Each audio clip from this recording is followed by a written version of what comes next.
BCCI को इस साल के आईपीएल यानी आईपीएल 2020 को यूएई में कराने की सरकारी मंजूरी मिल गई है। इसके साथ ही 8 फ्रेंचाइजी टीमों ने अपने खिलाड़ियों और सहयोगी स्टाफ के लिए कोविड-19 जांच प्रोटोकॉल और क्वारंटीन शुरू करके अपनी तैयारियां शुरू कर दी हैं। हालांकि इस बीच पता चला है कि बीसीसीआई को लिखित में मंजूरी अगले कुछ दिनों में कभी भी मिल सकती है। अब तक की जानकारी के मुताबिक ज्यादातर फ्रेंचाइजी बीसीसीआई के आदेश के मुताबिक 20 अगस्त के बाद बेस के लिए रवाना होंगी। चेन्नई सुपर किंग्स 22 अगस्त को रवाना होने के लिए तैयार है। मुंबई इंडियंस ने अपने भारतीय खिलाड़ियों को अपने बेस पर क्वारंटीन में रख दिया है। कुछ फ्रेंचाइजी अपने खिलाड़ियों के लिए उनके संबंधित शहरों में कोविड-19 परीक्षण का इंतजाम कर रही हैं, जिसके बाद वो यूएई जाने के लिए अपने प्रस्थान बेस यानी दिल्ली, मुंबई, चेन्नई, बेंगलुरु जाएंगी। लेकिन इस बीच सबसे बड़ा सवाल यही है कि क्या खिलाड़ियों का परिवार भी यूएई जाएगा या फिर खिलाड़ी 2 महीने के लिए अकेले ही रहेंगे। ये सवाल खिलाड़ियों के साथ साथ बीसीसीआई और आईपीएल फ्रेंचाइजियों के लिए भी काफी जरूरी है। ये सारी खबर हम आपको बताएंगे, लेकिन उससे पहले अभी कभी एन स्पोर्ट्स को सब्सक्राइब कीजिए ताकि आईपीएल की हर जानकारी आपको तुरंत अपने मोबाइल में मिलती रहे। अब तक जो जानकारी मिली है उसके मुताबिक खिलाड़ियों और सहयोगी स्टाफ को इस शर्त पर अपने परिवार को ले जाने की अनुमति दी गई है कि वो बायो बबल में ही रहें।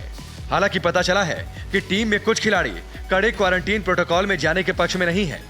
एक सीनियर खिलाड़ी ने कहा कि मेरा 5 साल का बच्चा है और मैं इन हालात में अपने परिवार के साथ यात्रा करने का जोखिम नहीं ले सकता क्योंकि स्वास्थ्य सुरक्षा सर्वोपरि है।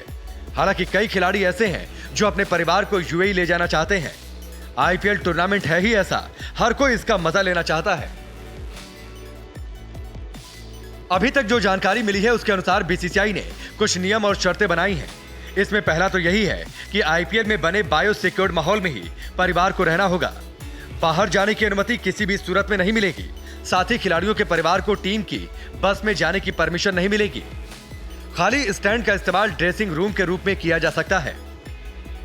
खास बात यह भी है कि दूसरे खिलाड़ियों के परिवारों से मुलाकात के दौरान उन्हें सामाजिक दूरी का ख्याल रखना होगा। उन्हें हमेशा मास्क लगाना होगा। यानी एमएस धोनी की पत्नी साक्षी धोनी अगर विराट कोहली की पत्नी अनुष्का शर्मा से मिलती हैं, तो उन दोनों को नियमों का पालन करना होगा। परिवारों को खिलाड़ियों और मैच अधिकारियों के क्षेत्र के अलावा मैच या अभ्यास के दौरान मैदान में जाने की अनुमति नहीं दी जाएगी। सख्त नियम के तहत जो कोई भी जैव सुरक्षित प्रोटोकॉल का उल्लंघन करेगा उसे 7 दिन के लिए खुद को आइसोलेशन में रखना होगा। इसके बाद जैव सुरक्षित माहौल में वापसी के लिए उन्हें 6ठे और 7वें दिन कोविड-19 की जांच में निगेटिव आना होगा। यानी नियम बहुत सख्ती से लागू किए जाएंगे। अब देखना है कि कौन कौन सा खिलाड़ी अपने परिवार को यूएई लेकर जाता है। ये जानकारी जैसे ही अपडेट होगी हम आपके लिए लेकर आएंगे, लेकिन उससे पहले अभी कभी एन स्पोर्ट्स को सब्सक्राइब कीजिए और इस वीडियो को लाइक और शेयर करना ना भूलें।